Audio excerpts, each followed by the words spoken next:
on Zoom who really want to fast track their ability to be really big at what they do, not just in conventional industries. There's a wedding celebrant, there's a CEO of their own uh, women empowerment organization. There's a ton of different, it doesn't matter what industry you're in, if you can position yourself to be one of the best at what you do, then the opportunities go through the roof. Let's take, for instance, William, my dear friend, is a wedding celebrant. Right now in Dubai, weddings are still not open. Why? Because there's no social distancing. There's people hugging each other. There's people drinking far too much at many of the weddings. For Muslim weddings, they're not drinking. But there's that huggy, feely stuff. That's when pandemics break out, not social distancing. But if you can get everybody on a Zoom call, and you are really good at creating a wonderful, inclusive, organizational relationship and a ceremony experience on Zoom or on some other platform, you can have not just the people in your town who are getting married, you can have people anywhere in the world getting married. They just need to be able to give the URL to people. You can do it on your own platform, or you can do it on Zoom, or you can do whatever. Everyone shows up. You go live. You make sure you've got the happy couple in a square. You've got yourself in a square. You do the whole experience. Everybody can clap at the end of it, and they all show up. And that video will be something that everybody will cherish. Is it the same as getting married? No, it's not. Not the old way. But that's all we got right now. And there are a ton of people who've been spending their last couple of months on Tinder or Grindr or big beefy sites. Don't really know. Whatever the site is for meeting with people of your dreams. Many of them will be continuing their relationship and even getting married, never having met the person, or having met the person now and maybe cohabiting. I know people that got into a relationship with somebody, decided to move in just before the pandemic because they've kind of been dating, and then they've been there for 4 or 5 months. Many of them will turn around and say, you know what? Didn't expect to go through this. Love you to bits. Let's get married. And a lot of people saying, let's get divorced. I hate you. I don't like your face. I don't like the way you breathe. I don't like the way you eat cereal. And I certainly don't like the way you pick your toes when watching Netflix. Get out of my house. I can't get out. And it's my house. I'll get out of your house.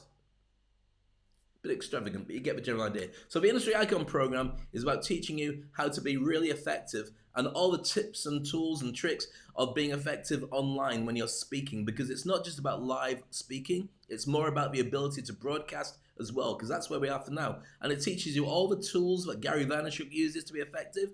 Michelle Obama, Ariana Huffington, Simon Sinek, each of them has a different style for creating a relationship with their audience. You should know exactly how they work, and you can emulate it and do it yourself. Same with Oprah Winfrey, same with Mark Zuckerberg. Everyone who's seen as a famous speaker is really effective, and it is tools and tricks and techniques. You don't need to necessarily want your own TV show. You might want to market your products better. You might want to create a better relationship with everybody who does business with you, and we can show you how to do that with the Industry Icon program. So that is something you can contact me about directly. You can go to the link, go to speakonstage.com, and you'll see the Industry Icon button. Press that, or go to speakonstage.com and have a look anyway, or you can get in touch with me directly through thedavecrane.com. Thedavecrane.com. And there's never been a better time in our lifetime to brand yourself while everyone's sat inside watching their video screens on social media and wondering when are things going to get better. You can lead them to the promised land.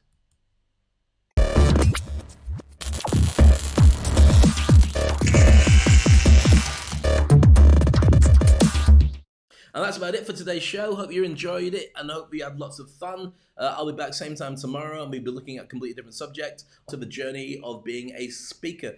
And yes, we do cover things other than just being a speaker. Why is that important? Well, I think it's very important to be able to think about the fact that some people might just speak, but you might be running a business or starting a business or a side hustle and thinking, how can I be more effective? How can I get more people to like me? How can I start from scratch when I can't go out and sell my lemonade on the corner because nobody's walking past and nobody would touch a glass that's been touched by somebody else?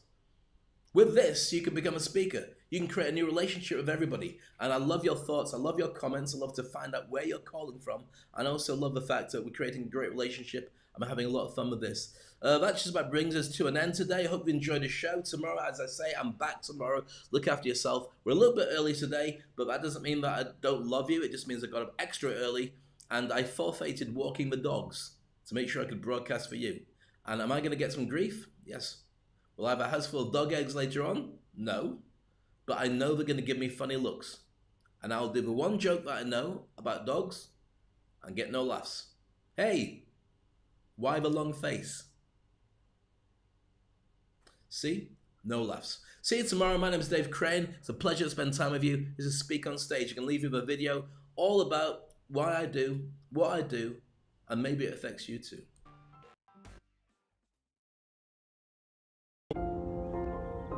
What's your superpower? What is it you can switch on and off to allow you to be a better person and to help change and save the world? I've come to understand my own mortality over the last few years. I'm a little overweight. I'm not as funny as I thought I was. My jokes sometimes are a little bit rude, a little bit offensive. I don't understand as much as I thought I knew about other races, other religions, other people's politics, or other people of different sex. I try my very best to come to terms of where I should be and what I can do, but sometimes things just pass over my head and I have no idea how they got there. Every day I define and try and learn to be better, and I understand that I dropped the ball. I understand I didn't make it to all the different places I wanted to do, and all the things I wanted to be, and all the things I wanted to achieve. But I am a dad, and I am a husband, and I am a friend, and I am trying to change. And I know it's going to get hard. I know it's going to get more difficult.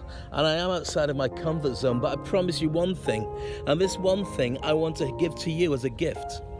I'm not going to stop pushing to be a better man. And yes, it hurts, and I make a fool of myself. And some days I'm left there with the whole world watching and going, why would he do that? But you know what? What if it had worked out to be fine? What if it had worked out to be special? What if